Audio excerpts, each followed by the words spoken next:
یہ 19 رمضان المبارک کی ایک تاریک اور المناک صبح تھی۔ کوفہ کی فضاؤں میں ایک پراسرار خاموشی طاری تھی۔ یہ نماز فجر کا وقت تھا۔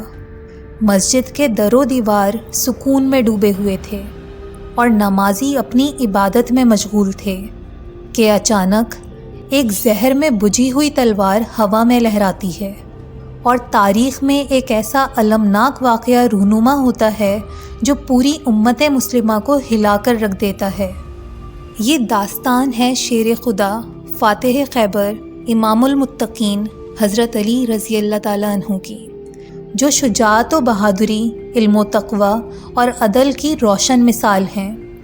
وہ ہستی جو بچپن ہی سے نبی کریم صلی اللہ علیہ وآلہ وسلم کے سایہ رحمت میں پروان چڑھی، جنہوں نے دین اسلام کی سربلندی کے لیے بے مثال قربانیاں پیش کیں اور جن کی شہادت نے تاریخ کے صفحات پر ایک لازوال باب رقم کر دیا۔ حضرت علی خلافت راشدہ کے چوتھے خلیفہ تھے۔ آپ نہ صرف نبی کریم صلی اللہ علیہ وآلہ وسلم کے چچا زاد بھائی تھے بلکہ آپ کے داماد بھی تھے۔ آپ کو باب العلم یعنی علم کا دروازہ کہا جاتا ہے، اور آپ کی حکمت و دانائی کے قصے آج بھی مسلمانوں کے لیے مشعل راہ ہیں۔ آپ رضی اللہ تعالیٰ عنہ کا نام علی بن ابی طالب ہے اور آپ کا شجرہ نسب نبی کریم صلی اللہ علیہ وآلہ وسلم سے جا ملتا ہے۔ آپ قریش کے ایک معزز خاندان بنی ہاشم میں پیدا ہوئے اور آپ کی پرورش نبی کریم صلی اللہ علیہ وآلہ وسلم کے زیر سایہ ہوئی۔ آپ کے والد ابو طالب مالی مشکلات کی وجہ سے اپنے بچوں کی کفالت کرنے سے قاصر تھے، لہٰذا رسول اللہ صلی اللہ علیہ وآلہ وسلم نے حضرت علی کی سرپرستی اپنے ذمے لے لی تھی۔ یہی وجہ تھی کہ حضرت علی بچپن ہی سے نبی کریم صلی اللہ علیہ وآلہ وسلم کے بہت قریب رہے اور آپ کی صحبت سے فیضیاب ہوئے۔ جب نبی کریم صلی اللہ علیہ وآلہ وسلم پر وحی نازل ہوئی اور اسلام کی تبلیغ کا آغاز ہوا تو حضرت علی وہ پہلے مرد تھے جنہوں نے اسلام قبول کیا۔ اس وقت آپ کی عمر تقریباً 10 سال تھی۔ حضرت علی ابتدا ہی سے ایمان کی پختگی سے سرشار تھے۔ آپ نے ہر مشکل گھڑی میں رسول اللہ صلی اللہ علیہ وآلہ وسلم کا بھرپور ساتھ دیا اور دین اسلام کی سربلندی کے لیے بے مثال قربانیاں پیش کیں۔ حضرت علی رضی اللہ تعالیٰ عنہ کی شجاعت و بہادری کی تاریخ میں کوئی مثال نہیں ملتی۔ غزوہ بدر، احد، خندق اور خیبر سمیت ہر جنگ میں آپ کی تلوار دشمنوں کے لیے قہر الہی ثابت ہوئی۔ خاص طور پر غزوہ خیبر میں جب مسلمانوں کو یہود کے مضبوط ترین قلعہ قموس کو فتح کرنے میں شدید مشکلات کا سامنا تھا، اس وقت نبی کریم صلی اللہ علیہ وآلہ وسلم نے فرمایا، کل میں جھنڈا اس شخص کو دوں گا جو اللہ اور اس کے رسول سے محبت کرتا ہے اور اللہ اور اس کے رسول اس سے محبت کرتے ہیں۔ اگلے دن نبی کریم صلی اللہ علیہ وآلہ وسلم نے حضرت علی کو بلایا اور جھنڈا ان کے سپرد کر دیا۔ آپ رضی اللہ تعالیٰ عنہ نے اللہ پر بھروسہ کرتے ہوئے بے مثال شجاعت کا مظاہرہ کیا اور خیبر کے قلعے کا وہ دروازہ اپنے ہاتھوں سے اکھاڑ دیا جسے 40 آدمی مل کر بھی ہلا نہ سکتے تھے۔ یہ واقعہ حضرت علی کی جرات، استقامت اور اللہ پر کامل یقین کی بہترین مثال ہے۔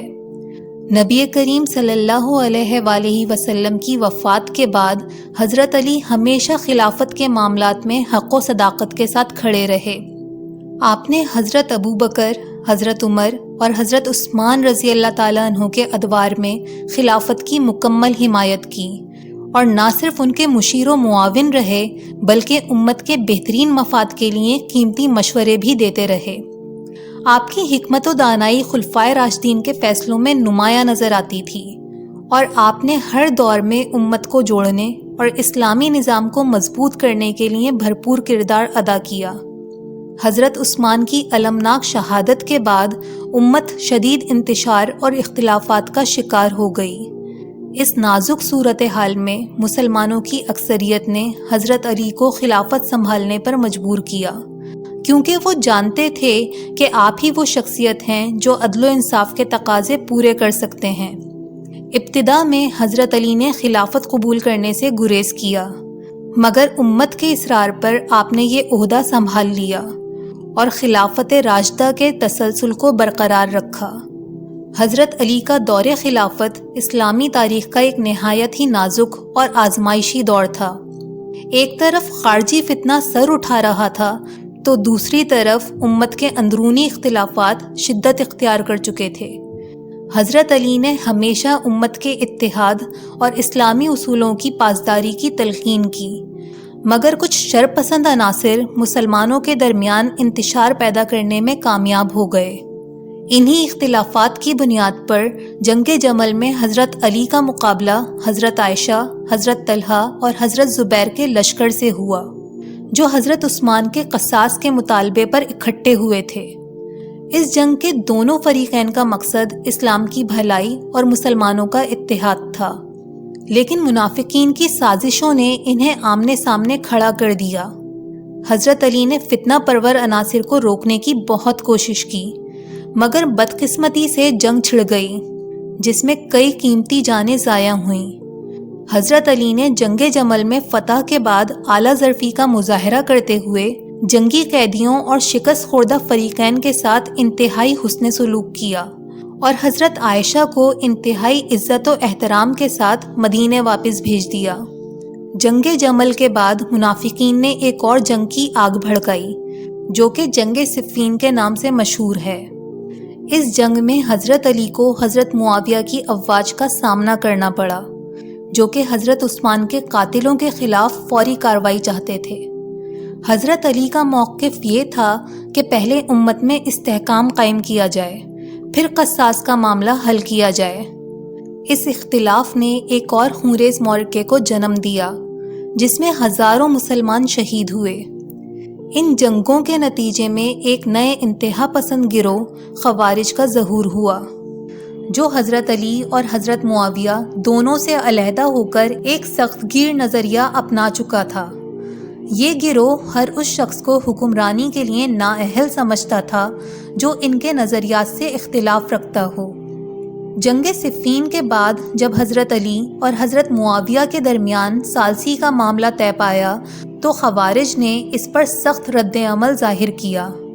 خوارج دراصل وہ گروہ تھا جو پہلے حضرت علی کے لشکر میں شامل تھا، مگر ثالثی کے فیصلے کے بعد وہ علیحدہ ہو گئے، اور انہوں نے حضرت علی پر یہ الزام لگایا کہ انہوں نے فیصلے کے لیے اللہ کے بجائے انسانوں کا اختیار قبول کر کے اللہ کے حکم کی خلاف ورزی کی ہے۔